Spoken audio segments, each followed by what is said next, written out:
नमस्कार। आज हम करेंगे अर्धमतेंद्र आसन। आज की सीरीज में अर्धमतेंद्र आसन रीढ़ के लिए बहुत ही शानदार आसन है, बहुत ही उत्तम आसन है। कभी भी हम कितने भी आसन करते हैं, लेकिन वो रीढ़ को सिर्फ या तो वो आगे पीछे की तरफ करते हैं या वो दाएं बाएं करते हैं। ये एकमात्र ऐसा आसन है जो रीढ़ को वृत्ताकार पोजीशन में घुमाता है, पहले दाईं तरफ से फिर बाईं तरफ से। वृत्ताकार पोजीशन में घूमने से रीढ़ की जो गोटियां होती हैं वो पूरी तरह से प्रेशर में आती हैं, उसकी मसल्स प्रेशर में आती हैं, और प्रेशर में आने के बाद उसमें जो रक्त संचार होता है वो सुचारू होता है। जब रक्त संचार सुचारू होता है तो रीढ़ की गद्दियां भी दबती हैं। रीढ़ की गद्दियां दबने से भी उनमें भी रक्त भ्रमण सुचारू रहता है।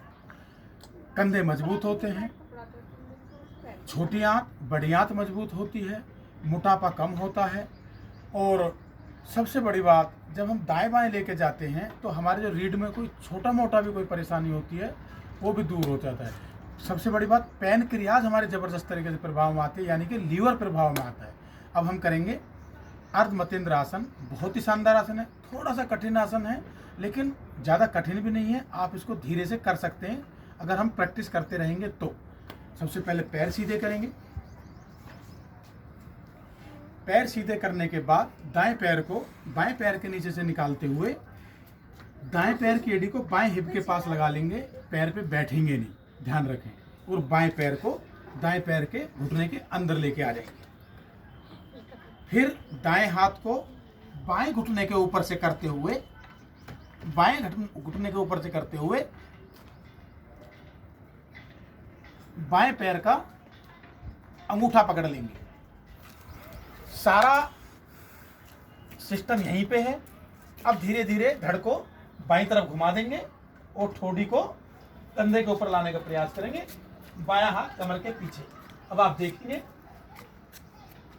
मेरी रीढ़ पूर्ण रूप से वृत्ताकार पोजीशन में घूमती हुई, रीढ़ की मांसपेशियां, रीढ़ की गद्दियां दबती हुई, उनमें रक्त भ्रमण सुचारू होता हुआ, रीढ़ के दोष दूर होते हुए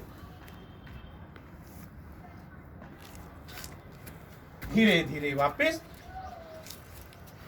पैरों को सीधा करें। अब बाएं पैर को दाएं पैर के घुटने के नीचे से निकालते हुए बाएं पैर की एड़ी को दाएं हिप के पास लगाएं। पैर पे बैठेंगे नहीं। दाएं पैर को बाएं घुटने के अंदर लेके आ जाएं। बायां हाथ दाएं घुटने के ऊपर से लेते हुए दाएं पैर का पंजा पकड़ लें। दायां हाथ कमर के पीछे। अब आप देखेंगे पूरी रीढ़ दाईं तरफ मूव करती हुई।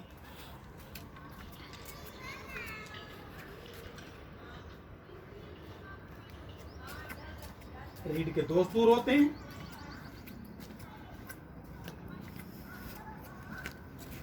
धीरे धीरे वापस। अब शुरुआत में थोड़ा कठिन आसन बताया था मैंने, तो शुरू में करने में थोड़ी सी कठिनाई आएगी। इसको इस तरीके से भी कर सकते हैं। पोजीशन वही लें, दाएं पैर को मोड़ें, जैसे दाएं पैर की एड़ी बाएं हिप के पास है, और बायां पैर कम से कम यहाँ तो सभी ला सकते हैं। अगर ये पंजा भी हाथ में नहीं आता है तो कम से कम कोहनी से इस घुटने को, यानी कि बाएं पैर के घुटने को इस तरीके से धकेलें और ऐसे लेके जाएं। ये वाला हिस्सा पूरी तरह से मूव करें। इस तरीके से जरूर लेके जाएं, या इस तरीके से लेने के बाद थोड़ा रुकें, फिर सीधा पैर कर लें, फिर बाएं पैर से करें। इस तरीके से जरूर कर लें। अगर हाथ में नहीं आता है तो ये जरूर करें। ये कर लें, दूसरे पैर का घुटना पकड़ लें और इस पोजीशन में रखें। नमस्कार।